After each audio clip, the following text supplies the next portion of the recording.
Ислам тарихына байланысты ұбт конспектісін бірге талдайық оқушылар. Қараңыздар, былай дейді, ислам дінінің пайда болуы. Ислам діні қандай түбекте пайда болған міне? Ислам діні ол араб түбегінде пайда болды, иә? Араб тілінде түскен болатын. Енді ол Египет, алдыңғы Азияны, қос өзеннің ортасында орналасқан араб түбегі. Жалпы 6 ғасырдан бастап міне көшпелі мал шаруашылығы, егіншілікпен айналысқан халық ол арабтар. Осы көшпелі арабтарды бедуиндер деп атаған, арабша айтқанда, иә, бәдәуи. Бедуиндер, олар жаңа 4 түлік малды өсірді, көшпелі бол себебі, иә. Тайпа басшыларын шейх деп атаған, ал ру басшыларын саид деп атаған болатын. Енді мынау Мекке дейтін қала бар, ислам дінінің орталығы, мұсылмандар үшін қасиетті қала. Ол Византияда мынау жаңағыдай Қара теңіз бар, одан кейін мына жақта бізде Азия бар, иә, сол жақтарда дейін баратын жолдардың бойында орналасқан міне Мекке қаласы әрі сауда орталығы болған екен. Жалпы араб көпестері үлкен-үлкен керуендер жасап, Меккенің орталық алаңында мындай Мекке жақтында Қағба бар, иә, сол жерде тоже сауданы жүргізіп отыратын болған. Яғни Меккенің орталық алаңында Қағба бар, оның төрінде қасиетті қара тас бар. Ал айналасында араб тайпаларының мүсіндері болған. Исламға дейінгі дәуірде пұтқа табынушылық болды, иә. Сөйтместейді, Мұхаммед пайғамбардың негізгі міндеті қандай болды? Сол пұттардың көзін құртып, яғни ислам дінінің орталығы деп жариялау. Әр тайпа өзінің мынау мүсіндеріне, құдайларына құлшылық етті, иә. Бұл әрине арабтар арасында үлкен алауыздық қалып кетті. Өйткені исламға дейінгі дәуірде арабтар міне пұтқа табынушы халық, яғни күнді, айды, жұлдыздар, тағы басқа табиғи күштерді өздерінің құдайы қылып алды, иә. Ал араб тайпаларының бірігуіне әсер еткен жаңа дін ислам. Ал ол діннің негізін салушы Мекке қаласында дүниеге келген Мұхаммед саллаллаху алейхи пайғамбарымыз, иә. Ол кісі қай жылдар өмір сүрген? 570 жылдар шамамен туылды, 632 жылға дейін өмір сүрген дейміз.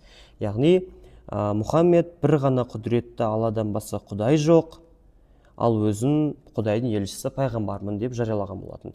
610 жылдан бастап, яғни пайғамбарымыз 40 жасын толған кезде пайғамбарлық келеді.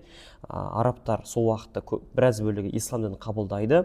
Сөйтместейді, жаңағыдай араб тайпалары өзара жалғасуды қойған болатын.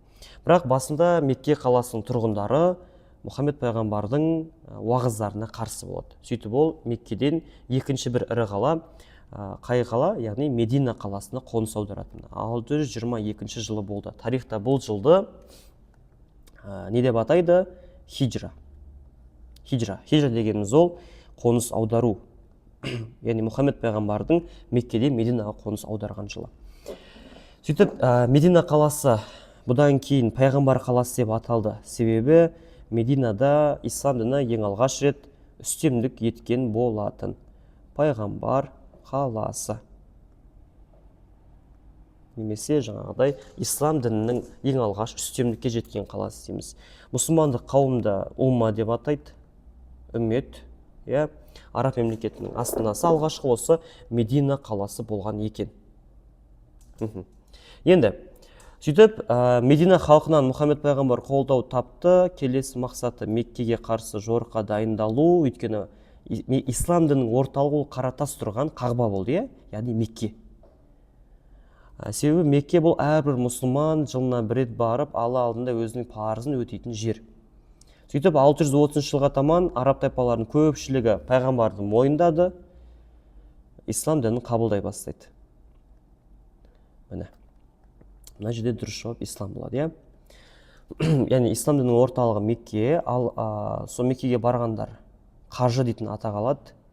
Жалпы ислам деген сөз мағынасы құдайға бағыну, бейбітшілік тілеу деген мағынаны білдіреді.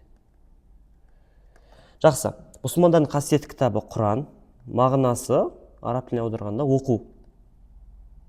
Исламның 5 қағидасы мына жерде жазып кетсеңіздер болады, барлық мұсылмандар біледі, иә.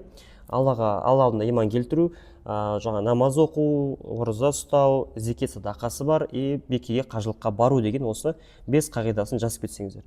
Иә, сөйтіп Мекке қаласын бағындырған Мұхаммед пайғамбар тек ислам дінін уағыздаған жоқ, әрі мемлекеттің билігін өз қолына алды.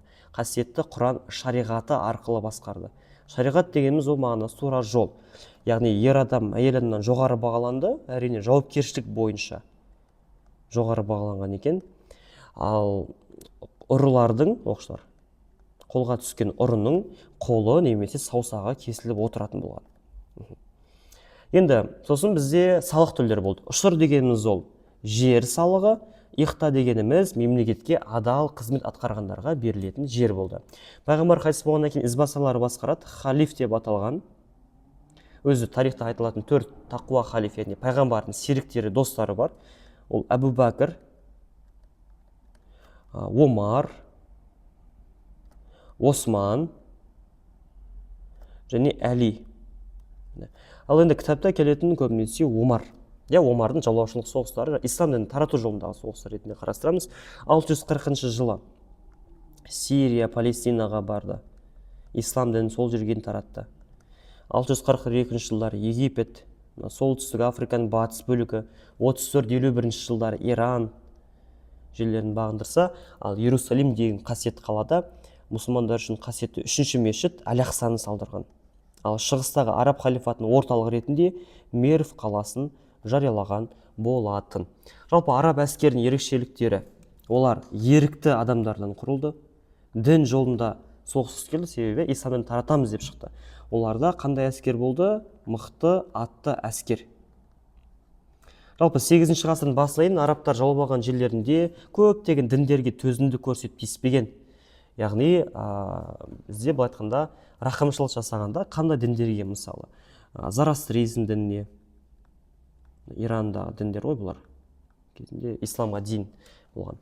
Сосын христиан, еврейлердің иудаизм дейтін діндері бар. Осындай діндерге тиіспей, оларға көбінесе жаңағыдай төзімділік көрсеткен екен. Сөйтіп ислам дініне олар көркем түрде шақырған болатын.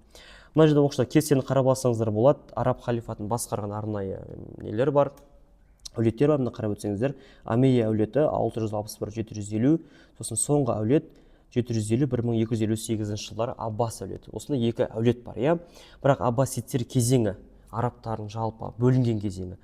Құрамынан Бағдад халифаты, Кордова, Самани, Фатимилер бөлініп кетіп, жалпы арабтардың мемлекеттілігін жойып жіберген ол моңғолдар болады. Шыңғысхан немересі Хулагу. Осымен бізде мынау ислам тарихына байланысты мәліметіміз аяқталды. Сіздерге түсінікті болды деп ойлаймын. Комментарийге өздеріңіздің пікірлерін жазып кетіңіздер, лайк басыңыздар, біздің каналға жазылыңыздар. Алдағы уақытта осындай тақырыптармен бөлісіп отыратын боламыз. Сау болыңыздар оқушылар.